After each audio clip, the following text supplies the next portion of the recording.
Hello friends, मेरा नाम है सरफराज अंसारी और ये ज्योग्राफी का हमारा सेकंड लेक्चर है। इससे पहले हमने भारत की ग्लोबीय स्थिति लेक्चर 1 अपलोड कर चुके हैं अपने इस चैनल पे। अगर आपने इससे पहले ये वीडियो फर्स्ट वीडियो हमारा नहीं देखा है तो प्लीज़ जाएं एनडीए जीएस ज्योग्राफी के प्लेलिस्ट में और सबसे पहले उसे देखें। और तब ये हमारा आज लेक्चर 2 रहेगा, जिसमें हम आज बात करने वाले हैं बच्चों भारत का।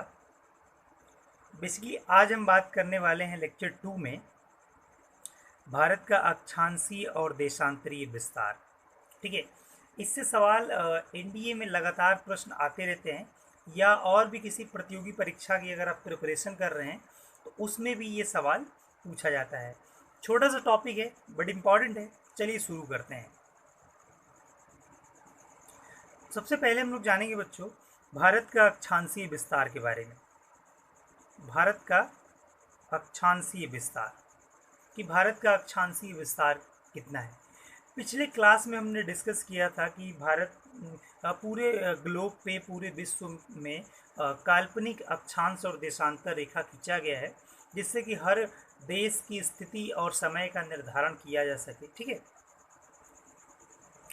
उसी कॉन्टेक्स्ट में भारत की जो ग्लोबीय स्थिति हमने देखा था कि भारत की ग्लोबीय स्थिति होती है उत्तरी पूर्वी गोलार्ध में। ठीक है, बट आज हम अक्षांशीय स्थिति और देशांतरीय स्थिति जानने वाले हैं। देखिएगा, भारत शुरू होता है, आप ये लाइन देख सकते हैं, 8 डिग्री 4 मिनट, 8 डिग्री 4 मिनट उत्तरी अक्षांश बच्चों।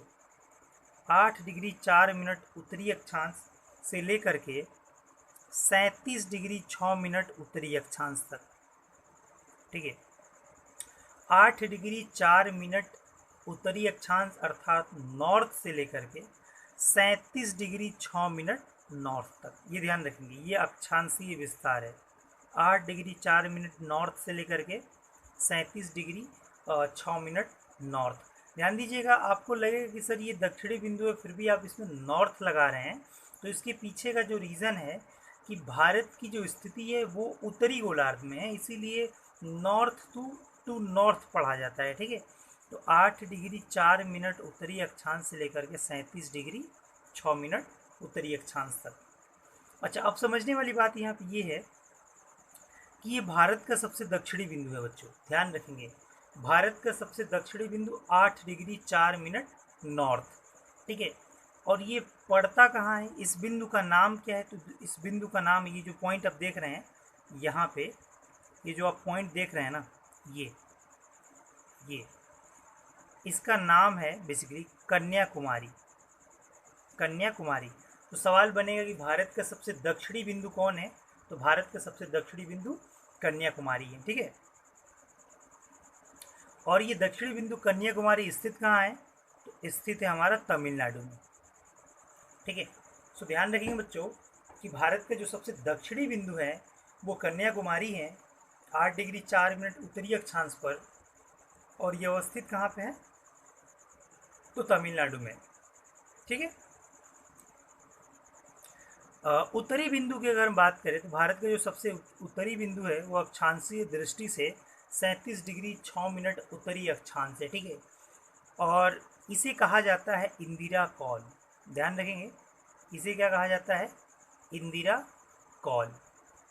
पुराने बुकों में अगर आप देखेंगे तो इसकी अवस्थिति जम्मू कश्मीर में थी, बट अब भारत में जो जम्मू कश्मीर और लद्दाख हैं उन्हें दो यूनियन टेरिटरीज बना दिया गया है।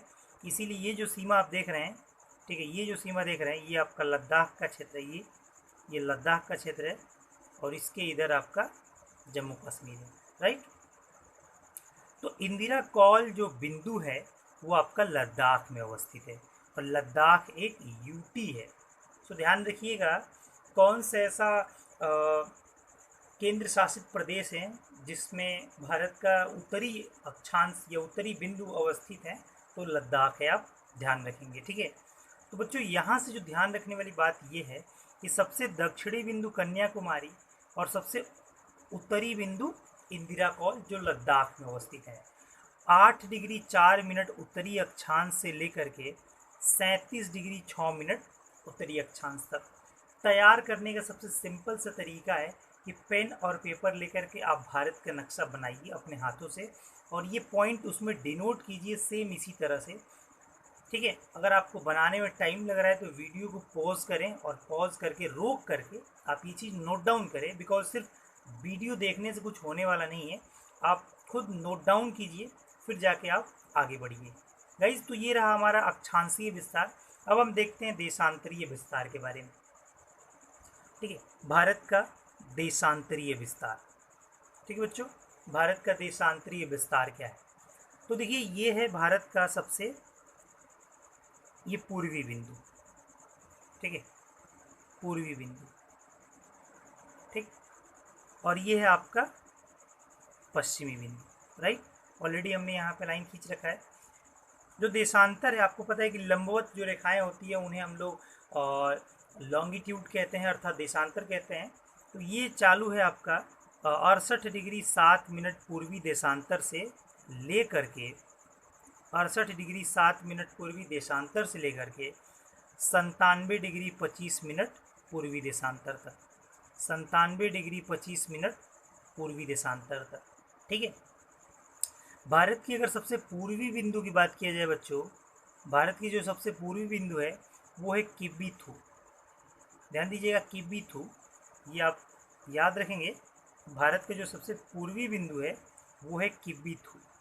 राइट, किबिथु आप याद रख सकते हैं किबिथु के नाम से। ठीक है, और ये अवस्थित कहाँ है? तो ये अवस्थित है बच्चों अरुणाचल प्रदेश। अरुणाचल प्रदेश, इसकी राजधानी कमेंट बॉक्स में आप बताएं कि अरुणाचल प्रदेश की राजधानी कहाँ है। ठीक है, और भारत में सबसे पहले सूर्योदय अर्थात सूर्य का उदय किस राज्य में होता है और सूर्यास्त सबसे पहले कहाँ पे होता है? ये दोनों का आंसर आप बच्चों कमेंट बॉक्स में बताएं। ठीक है, जिससे कि हम समझेंगे कि आप वीडियो के माध्यम से एक्टिव हैं और चीज़ों का जवाब ठीक से तरीके से देख रहे हैं, और उससे आपका क्वेश्चन आंसर की प्रैक्टिस होता जाएगा।